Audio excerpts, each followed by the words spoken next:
आज मैं इस धर्म सभा के बीच में कोई अन्यथा मेरी बात न ले, लेकिन मैं कहना जरूर चाहता हूँ, हर कुंभ में धर्माचार्यों के द्वारा, आचार्यों के द्वारा, आचार्य महामंडलेश्वरों के द्वारा, शंकराचार्यों के द्वारा ये उपदेश किया जाता है, धर्म की रक्षा हो, धर्म की रक्षा हो।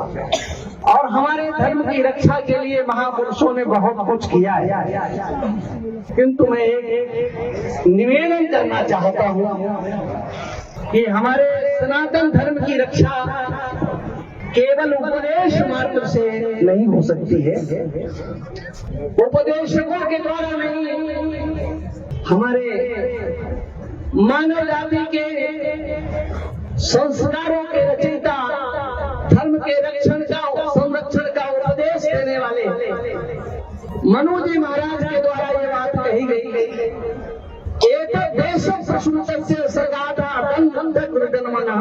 चरित्रम शिक्षेरन् पृथिव्याम सर्वमानवा।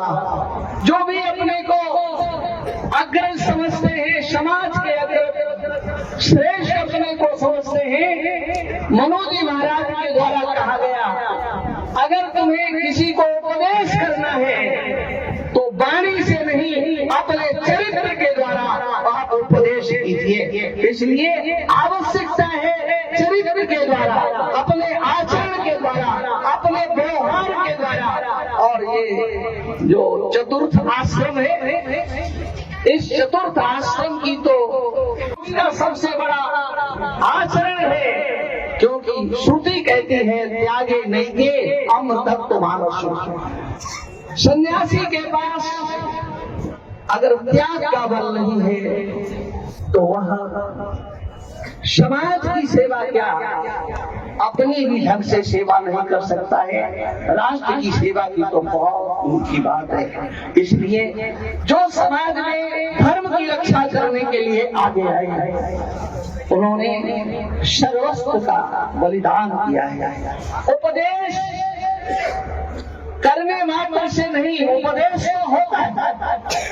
आज मैं इस धर्म सभा के बीच में कोई अन्यथा मेरी बात न ले, लेकिन मैं कहना जरूर चाहता हूँ, लगभग 77 से कुंभ में एक जीवन का आना शुरू हुआ,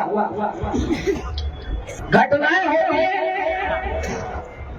प्रत्येक कोई ऐसा कुंभ सौभाग्यशाली बच्चा हो जिसमें कोई न कोई घटना न होती, लेकिन उस घटना में वो उपदेश दिया जाता है, महाराज सिंह आप आचार्य महामंडलेश्वर आप सब क्षमा करना, अन्यथा नहीं लेना, अपने मन की बात मैं कहूंगा जरूर कहूंगा। हर कुंभ में धर्माचार्यों के द्वारा, आचार्यों के द्वारा, आचार्य महामंडलेश्वरों के द्वारा, शंकराचार्यों के द्वारा ये उपदेश किया जाता है, जहां भी गंगा हो आप गंगा में वहीं स्नान कर लीजिए, आगे मत आइए। लेकिन हमारे धर्माचार्यों के द्वारा इस प्रकार का आचरण, इस प्रकार का व्यवहार नहीं किया जाता है, केवल ये जनता को उपदेश किया जाता है, आपको जहाँ गंगा मिले वहाँ आओ। लेकिन हमने अपने घाटों को तय कर लिया, क्या जनता के लिए उपदेश केवल वो करोड़ों जनता, वो श्रद्धालु जनता, उसको जहां मिले वहां नहा ले, और हम केवल वीआईपी में ही नहाएंगे। ये क्या है? हमारा वीआईपी घाट, हमको नहलाने के लिए हमारे अंग रक्षक चाहिए। क्या इस पर विचार हुआ? क्या विचार नहीं होना चाहिए? अगर हमारे धर्माचार्यों ने, किसी भी धर्माचार्य ने, किसी भी आचार्य महामंडलेश्वर ने, किसी भी शंकराचार्य ने अगर ये करके दिखाया होता कि हम गंगा में स्नान करेंगे, हम उस जगह का त्याग करके गंगा में नहाएंगे, तो आज ये तो घटना घटित हुई है, शायद ऐसा परिणाम नहीं होता। लेकिन हमारे धर्माचार्य उपदेश करते हैं, तुम्हें जहाँ गंगा मिले वहाँ नहा लो, और हमारे लिए बग्गी चाहिए, हमारे लिए रथ चाहिए, हमारे लिए ढोल तमाशा चाहिए। क्या होगा? हम धर्म की रक्षा के लिए, हम धर्मात्मा बनने के लिए, हम क्या करने के लिए यहाँ काम पर आए हैं? केवल दूसरों को अरे हमारे कह रहे अब ज्यादा आप मत बोलो, बंद कर दो, क्योंकि हम जानते हैं सब सुनना नहीं चाहते, इसलिए अपने वाले को विराम। ऐसा कोई सत्य नहीं है जो आचार्यों से बड़ा हो। ये ठीक है, ये प्राचीन परंपरा है। महात्माओं का नहाना वाला पुण्य भी भक्तों को ही जाता है। महात्मा तो परंपरा से, आचार्य परंपरा से है। और जिस वीआईपी पर हमें प्रहार करना है वो वीआईपी लोग ध्यान रखें, जिनके कारण ये गड़बड़ होती है। महात्माओं की सुनते तो ये व्यवस्था ही बहुत अच्छी होती है। देखिए, मैं कहना चाहूंगा जो महाराज जी ने कहा, हमारे पूज्य गुरु जी है, जोश में आपने बोल दिया, परंतु सत्य क्या है मैं कहना चाहूंगा। हमें जो व्यवस्था की बात करते हैं इसमें संतों का दोष नहीं है, आचार्यों का दोष नहीं है, अखाड़ों का दोष नहीं है, मंडलेश्वरों का दोष नहीं है। शायद आपको ज्ञात होगा सभी अखाड़े अपने अखाड़े में ही थे। हमारे जुलूस बाहर नहीं निकले थे। जो दुर्घटना घटी उसके लिए हम सबको दुख है।